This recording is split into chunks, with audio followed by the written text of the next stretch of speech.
He moemoeā kua tutuki mo Erana Reihana Wiremu Reihana o Tikitiki I te whakamānawatanga o tā rāua waka niho hou o Oniho 35 ki te marae o Hinepare I rangitukia. Our whānau deserve care and our tamariki deserve to smile without pain. We now declare Oniho 35 open. Yay!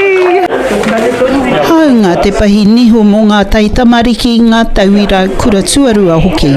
Kāore he whare he ratonga niho rai nei ki roto o Ngāti Porou.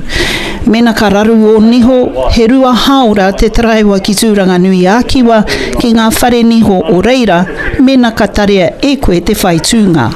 We've got people that are taking their own teeth out, up at Taioro and Hits Bay. So they're not going to have to take their teeth out themselves. We can do it safely.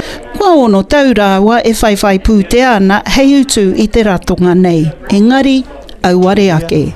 Nō reira, kua riro mā rāua te kaupapa nei e utu, ko te oranga o ngā niho o te iwi, te whāinga nui. He ratonga niho papai rawa, ka tarea te utu. I'm proud of them being able to do this of their own volition, and oral health has always been put at the back burner. Oniho 35, we thought it had a really cool ring to it, and because we're going to be working up and down the 35 and we're dealing with people's niho, it just we put it together and that's what we came up with. Mā te hiko o te rā ngā mihini o roto, pēnei te mihini whakaahua whakaroto nei, te whakahaere.